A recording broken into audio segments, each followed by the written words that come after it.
in-state rival UL Monroe at Malone Stadium in Monroe. So here to talk about how preparations have been going for that contest, the head coach of Great Cajuns football, Mark Hudspeth.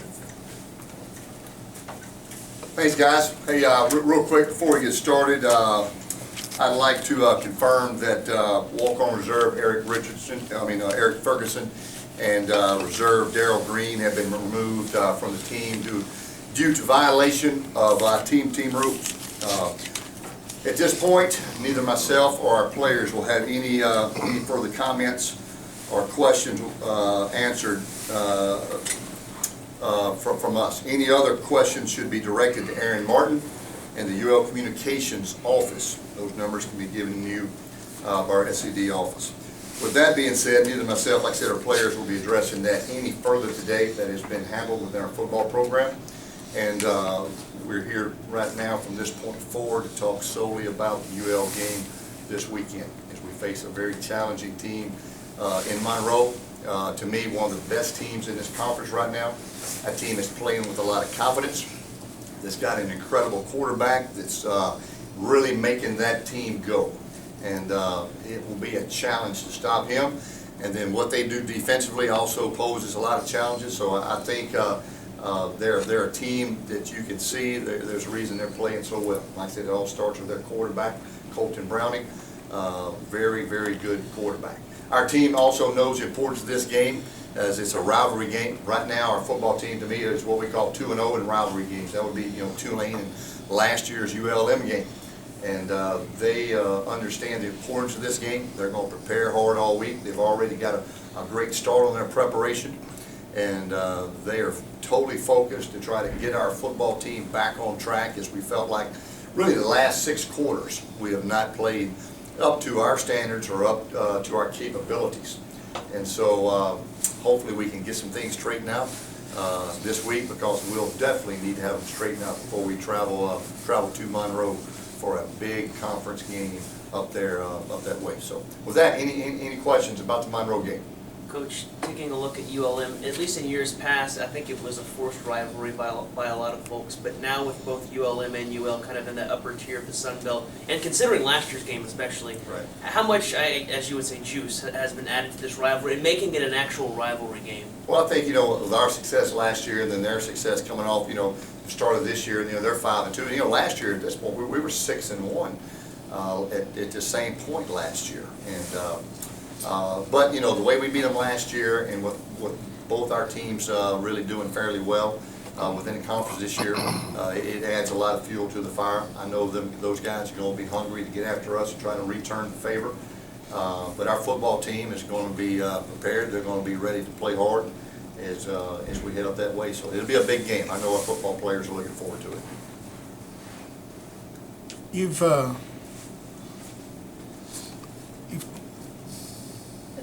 You've talked about the cornerbacks maybe underachieving a little bit relative to the ability. What specifically can they do to step up to play up to what they're capable of? Yeah, the thing that I think that I would like to see is if I'm a great corner, I'm going to try to I'm going to play tighter coverage. I just think sometimes we give a little too much cushion to receivers. To me, if you're not a very fast DB, play real soft. If you're really fast, you can play sort of tight. And I think we've got guys that are fast, that are able to cover. And I would just like to see us play a little tighter coverage, especially on certain down and distances, maybe on 3rd and medium, where we're not letting them have a chance to convert a 4th down. And we can make that quarterback have to throw a little more accurate ball. So I think we can tighten our coverages up, especially with the skill level that we have back there. And so obviously that is always a work in progress as we're trying to improve in those areas. Coach, I don't know if you guys had an opportunity to kind of review what the game against them at South Alabama this past weekend, but the game was really tight, went into the 3rd quarter, and then they were able to pull away a little bit at the end. But 2 things come to mind. Browning over the past 2 games, one against Western Kentucky now, South Alabama's thrown 3 interceptions. What are you guys seeing that other defenses or other teams are picking up now, or a little bit on him now that because that hadn't been a thing for him to throw the ball away? And what was South Alabama doing that helped them, successfully keep that game?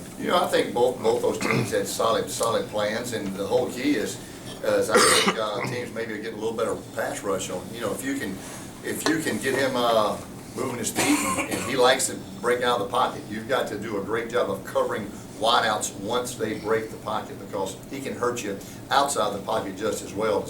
I don't think there's necessarily one thing that's caused him to throw those interceptions, because that's not really what he does. I'm sure he's probably had a couple he wished he had back, and a couple of those were just really good plays by the opponent.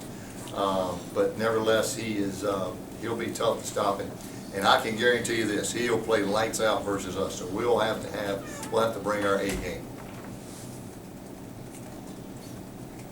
With this game having the importance that it does, do you expect them to be able to keep the focus that they need to on Saturday, and what will it take to do that? Well, that's the thing we're trying to do right now as a team. We're trying to circle the wagons a little bit. And even though, we hadn't had a very good last 6 quarters or 2 games, we were 4-1 at one point, beat a Troy team on the road. And so the thing I don't want our football team to do is lose confidence. We've got a good football team. Even though we've had some injuries at some critical positions, we've still got quality backups. And you take, for instance, Terrence Broadway to me is going to be one of the best quarterbacks in the conference. But he's playing a backup role right now, playing as a backup because he's only had 5 starts. You take Colty Browning off the Monroe team, or you take Ryan Applin away from Arkansas State, and it makes a difference. And we just got to play the hand dealt to us. Injuries are a part of football, and that's like life. We've got to find ways to overcome them. We've got to improve, and young guys got to step up when they're given the opportunity.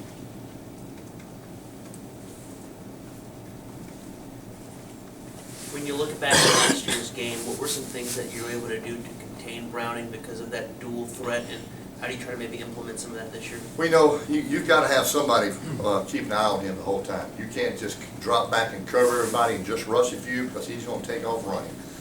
And you can't just rush everybody and leave one-on-one coverage, because he's going to find somebody and hurt you. So to me, you've got to keep him off balance. You've got to be smart when you're taking a chance of coming and getting him. And then you got to know how to hopefully, once you get him or drop underneath, and do a great job of underneath coverage, and do a good job in the coverage lanes. And so you can't do the same thing, what I'm trying to say, every time, because he'll figure you out. And so for us, you've got to be multiple in what you do defensively. If you don't, he'll sit back there and pick you apart. Any other questions, Coach? All right, guys. Thanks a lot. I appreciate it. All right, thank you, Coach.